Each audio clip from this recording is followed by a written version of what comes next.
আদম আলাইহিস সালামের দেহের একটি অপবিত্র অংশ থেকে কুকুরকে সৃষ্টি করা হয়। কিভাবে আদম আলাইহিস সালামের দেহের ওই অংশটি অপবিত্র হয়েছিল? কেন আল্লাহ তাআলা সেই অংশটিকে আদমের দেহ থেকে বিচ্ছিন্ন করে দিয়েছিলেন?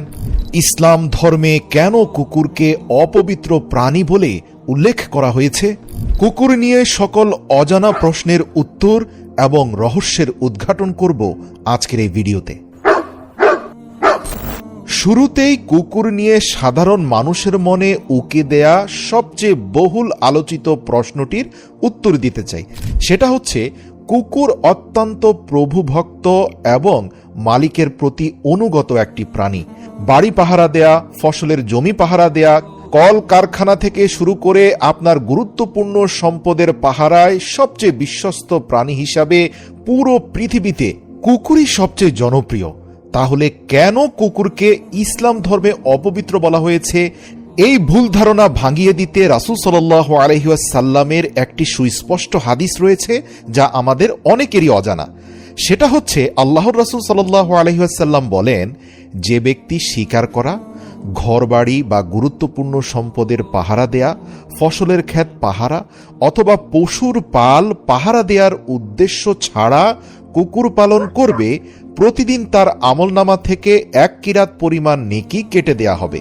তাহলে আমরা স্পষ্টত বুঝতে পারলাম, আপনার বাড়ি পাহারা দেয়া অথবা আপনার কলকারখানা থেকে শুরু করে গুরুত্বপূর্ণ সম্পদের পাহারা দেয়া বা পশুর পাল পাহারা দেওয়ার জন্য আপনি কুকুর পালন করতে পারবেন।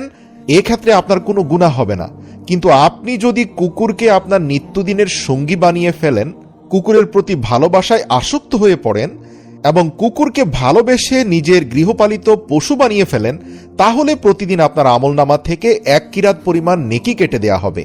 তাহলে আমাদের মনে প্রশ্ন থেকে যায়, কুকুর এবং বিড়াল উভয় প্রভুভক্ত প্রাণী হওয়ার পরেও কুকুরের ব্যাপারে কেন এত নিষেধাজ্ঞা রয়ে গিয়েছে? কেন আল্লাহর রাসূল সাল্লাল্লাহু আলাইহি ওয়াসাল্লাম বিড়ালকে আপন করে নিয়েছেন গৃহপালিত পশু হিসাবে, অথচ কুকুরকে দূরে ঠেলে দিয়েছেন? প্রিয় দর্শক, এ বিষয়ে 2টি বর্ণনা পাওয়া যায়। প্রথম বর্ণনাটিতে পাওয়া যায় ইমাম আব্দুর রহমান সাফুরি হতে। তিনি তার নাজাহাতুল মাজালিস কিতাবের 2য় খণ্ড পৃষ্ঠা নাম্বার 275 লিখেছেন, কুকুরকে আল্লাহ তাআলা শয়তানের থুতু থেকে সৃষ্টি করেছেন। সেখানে বর্ণনাটা এভাবে আছে, যখন আল্লাহ তাআলা আদম আলাইহিস সালামের মাটির দেহটিকে তৈরি করে শেষ করলেন, তখন থেকেই রূহ ফুঁকে দেওয়ার আগ পর্যন্ত প্রতিদিন এই ঠনঠনে মাটির দেহ অবয়বের উপর দিয়ে, ভেতর দিয়ে, আশপাশ দিয়ে ইবলিস শয়তান আসা যাওয়া করত। আহলে কিতাব থেকে জানা যায়, প্রাণহীন আদমের দেহটির নিকট প্রতিদিন শয়তান আসত এবং চারপাশ ঘুরে ফিরে দেখত। একদিন ইবলিস শয়তান অহংকার বশত ঘৃণার ছলে আদম আলাইহিস সালামের মূর্তির পেটের উপর যেখানে নাভি থাকে সেই স্থানে থুতু ফেলে দেয়। উল্লেখ্য, আদম আলাইহিস সালামের প্রাথমিক সৃষ্টিতে নাভির কোনো অবস্থান ছিল না, কিন্তু যখনই আদম আলাইহিস সালামের পেটের মধ্যবর্তী স্থানে ইবলিস শয়তান থুতু ফেলে, আল্লাহ তাআলা শয়তানের থুতু সহ সেই স্থানের কিছু মাটি তুলে ফেলে দেন এবং আল্লাহ তাআলা পরবর্তীতে সেই ফেলে দেয়া শয়তানের থুতু মিশ্রিত মাটি থেকে কুকুরকে সৃষ্টি করেন। আর পেটের যেই স্থান থেকে অপবিত্র মাটি সরিয়ে দেওয়া হয়েছে, ওই স্থানটাকে আল্লাহ তাআলা নাভির রূপে রূপান্তর করেন। আল্লাহ তাআলা হযরত জিবরাইল আলাইহিস সালামকে নির্দেশ দিয়েছিলেন আদম আলাইহিস সালামের পেটের উপর থেকে থুতু সহ কিছু মাটি ফেলে দেওয়ার জন্য। মানুষের পেটে যে নাভির মতো গর্ত রয়েছে, তা এ কারণেই তৈরি হয়েছিল যে হযরত জিবরাইল আলাইহিস সালাম আদম আলাইহিস সালামের পেটের সেই স্থান থেকে শয়তানের অপবিত্র থুতু মিশ্রিত মাটি ফেলে দিয়েছিলেন। তাই ইসলামে কখনো কোনো মানুষকে কুকুরের বাচ্চা বা কুকুর বলে গালে দেয়া জঘন্য অপরাধ, এমনকি কবিরা গুনাহ। মানবদেহের যে অপবিত্র অংশটি আল্লাহ তাআলা পূর্বেই ফেলে দিয়েছেন, সেই অংশ থেকে সৃষ্ট প্রাণীর সাথে আশরাফুল মাখলুকাতকে তুলনা করা বড় ধরনের কবিরা গুনাহ। এ ব্যাপারে ইমাম ইবনে কাসির পবিত্র কোরআনের একটি আয়াতের ব্যাখ্যায় বলেন, আর তোমরা একে অপরকে মন্দ উপাধিতে ডাকিও না। তিনি বলেন, মানুষকে কুকুর বা কুকুরের বাচ্চা বলা অত্যন্ত জঘন্য একটি মিথ্যা, এর পাশাপাশি কষ্টদায়ক। সূরা হুজরাতের 11 নম্বর আয়াতেও আল্লাহ পাক বলেন, হে ঈমানদারগণ, কোনো মুমিন সম্প্রদায় যেন অপর কোনো মুমিন সম্প্রদায়কে উপহাস না করে, কেননা যাদেরকে উপহাস করা হচ্ছে তারা উপহাসকারীদের চেয়ে উত্তম হতে পারে, এবং নারীরাও যেন অন্য নারীদেরকে উপহাস না করে, কেননা যাদেরকে উপহাস করা হচ্ছে তারা উপহাসকারিণীদের চেয়ে উত্তম হতে পারে। আর তোমরা একে অন্যের প্রতি দোষারোপ করো না, এবং তোমরা একে অন্যকে মন্দ উপাধিতে ডেকো না।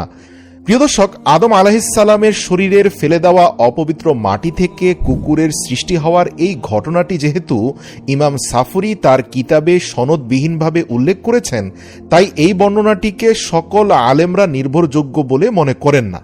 এছাড়াও এই বর্ণনাটিকে ইমাম সাফরি ব্যতীত কেবলমাত্র ইমাম ইসমাইল হাক্কি তাফসিরে রুহুল বায়ানে উল্লেখ করেছেন। কুকুরের সৃষ্টি সম্পর্কে দ্বিতীয় আরেকটি বর্ণনা রয়েছে।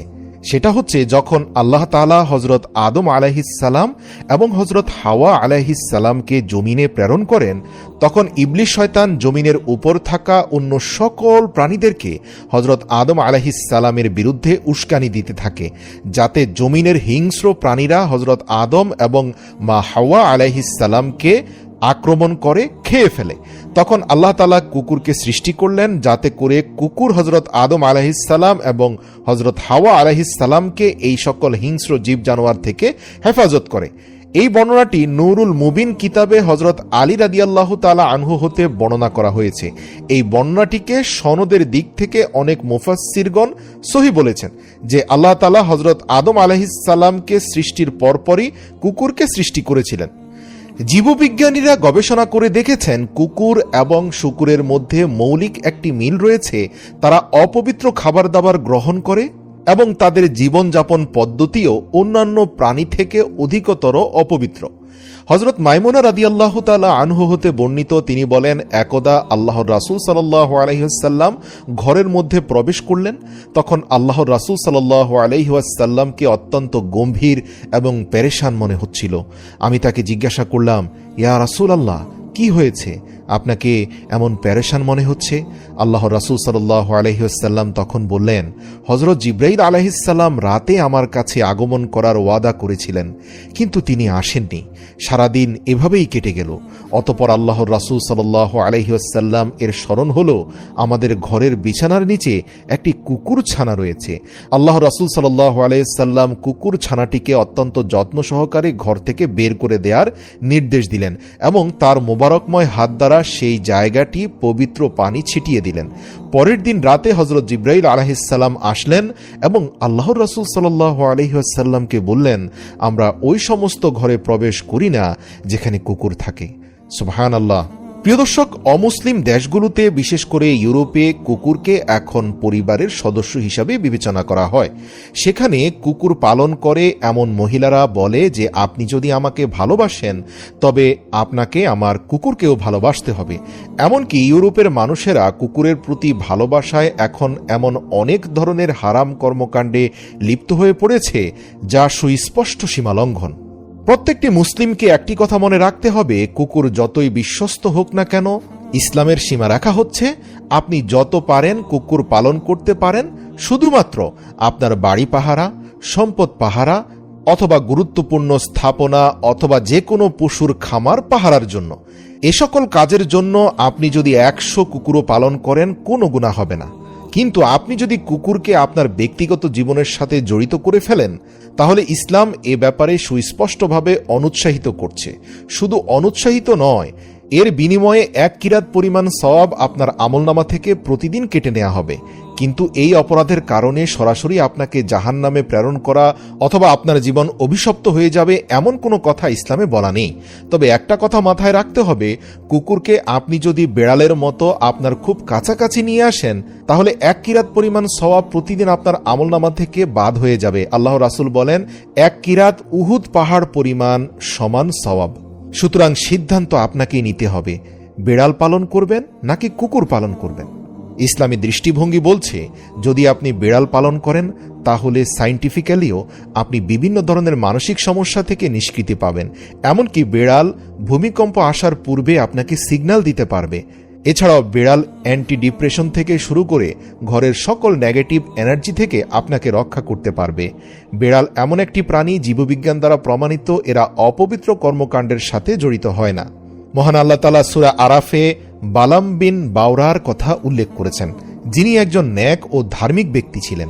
অতঃপর সে নিজের নাফসের গোলামি ও পার্থিব কাজ করতে থাকে। তখন আল্লাহ তাআলা তাকে একটি কুকুরের সাথে তুলনা করেন এবং সে বিচারের দিন কুকুরের আকারে জাহান্নামে প্রবেশ করবে। আসহাবে কাহাফের কুকুরটির কথা নিশ্চয়ই মনে আছে। ইসলামের ইতিহাস থেকে জানা যায় আসহাবে কাহাফের কুকুরটি বালাম বিন বাওরার রূপে বেহেশতে যাবে। আমরা আল্লাহ তাআলার কাছে প্রার্থনা করি, আল্লাহ তাআলা আমাদেরকে হযরত মুহাম্মদ সাল্লাল্লাহু আলাইহি ওয়াসাল্লামের দেখানো পথ অনুযায়ী জীবন যাপন করার তৌফিক দান করুক। আমিন।